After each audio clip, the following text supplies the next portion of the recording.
Hey everyone, welcome back to the channel.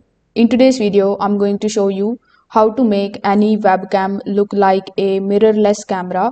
With a few simple settings and free tools, you can get better quality for meetings, streamings, for recordings. So first of all, you need to open your webcam settings or the camera application on your computer. Afterwards, you need to set the resolution to the highest options available and lower the frame rate slightly for better image quality. The next thing that you can do is you can simply fix your lighting. Just place a light in front of your face and not behind you. Even a small desk lamp can make a big difference and reduce the noise in the video.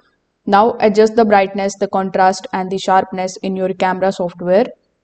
Just lower the sharpness a little bit to avoid the cheap webcam look and increase the contrast slightly for depth. After that, use the background blur or the background should be virtual, and a light blur helps create a mirrorless camera style without making the image look fake.